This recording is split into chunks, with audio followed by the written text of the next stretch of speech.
Good morning all of you. Welcome to think for tomorrow. आज Modi government का ये 10th budget, full budget नहीं था, इंतरिम बजट था और उसी के हिसाब से फाइनेंस मिनिस्टर जी का बजट स्पीच भी था। बहुत ही छोटा स्पीच था। तो कुल मिला के मोटा मोटी चीज़ें आपको पता चल गई होगी जो भी हाईलाइट थे कि कोई चेंज नहीं है टैक्स में, indirect, direct, long term, short term, कोई चेंज नहीं है, जैसे था वैसे ही है। उसके बाद भी कुछ चीज़ें हैं जो आपको as a stock market investor जो आप डेली खरीद बिक्री करते हो उसमें किन चीज़ों का ध्यान रखना है, कहाँ पे एक्शन होगा। तो जो बजट का कंक्लूडिंग पॉइंट है, कंक्लूजन पॉइंट है और जो एग्जैक्ट उसका इफेक्ट पड़ने वाला है उस स्टॉक पे, मैं उसको यहाँ पे डिस्कस करने वाला हूँ। पहला है, उन्होंने बोला था कि हाउसिंग स्कीम में अब हम 20 मिलियन यानी कि 20 मिलियन घर और नेक्स्ट 5 ईयर्स में बनाएंगे।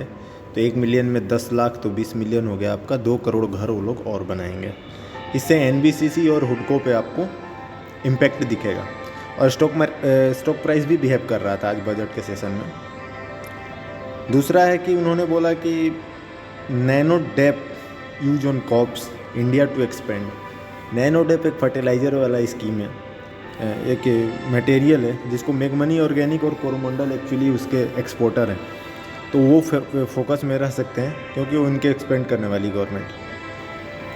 अगला था कि वो सी फूड को डबल करने वाले हैं। फाइनेंस मिनिस्ट्री जी का ये कॉल है कि सी फूड एक्सपोर्ट जो है उसे डबल करेंगे। तो इसमें बहुत ही कम प्लेयर हैं, मेजर प्लेयर अवंती और एपेक्स हैं, जिनका स्टॉक प्राइस भी बिहेव कर रहा था और फोकस में भी रहेगा अगले 1 साल तक। अगला है रूफ टॉप सोलराइजेशन। ये एक्सपेक्टेड था, जैसे प्रधानमंत्री जी ने अयोध्या वाले इवेंट के बाद बोला था, उसी को उन्होंने आगे फॉरवर्ड किया है। तो रूफ टॉप सोलराइजेशन 1 करोड़ घरों को ये लोग रूफ टॉप पैनल सोलर लगाएंगे। तो उससे जो मेन बेनिफिशियरी होंगे टाटा पावर, बोरोसिल रिन्यू और वो भी जो सोराना पावर, सोलर में जो कंपनियां, उनको इससे इम्पैक्ट पड़ेगा। अगला है India to form payment security mechanism for EV buses, Olectra and JBM auto. ये कुछ खास इम्पैक्ट नहीं रहेगा, इसका कोई मतलब नहीं है। अरे पेमेंट मैकेनिज्म ही तो बना रहे हो, तो पूरी इंडिया में बन रही है। उड़ान योजना, फ्लाइट फॉर कॉमन पीपल, जिससे आपको ईज माई ट्रिप और इंडिगो फोकस में रहने चाहिए। अभी गवर्नमेंट ऐसा सोच रही है कि तुम थोड़ा अफोर्डेबल बना रहे हैं फ्लाइट सर्विस। अगला है India will provide viability gap funding BGF to support the development of 1 gigawatt of offshore wind energy project. Solar energy की तरह विंड एनर्जी पे भी फोकस है, यानी कि पूरे रिन्यू सेक्टर पे ही फोकस है। इसमें आपको जो मेजर पिलर हैं, सुजलॉन, ओरिएंट ग्रीन, ये फोकस में रह सकते हैं।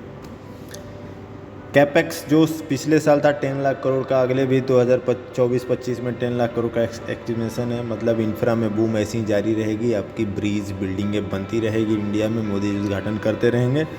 जो मेजर प्लेयर हैं इस सेक्टर के, कैपेसाइट, एसी, जितनी भी कंस्ट्रक्शन वाली हैं, सीमेंट भी, इसमें आपका सीमेंट भी तो लगेगा, सीमेंट, इनमें आपका बूम रहेगा।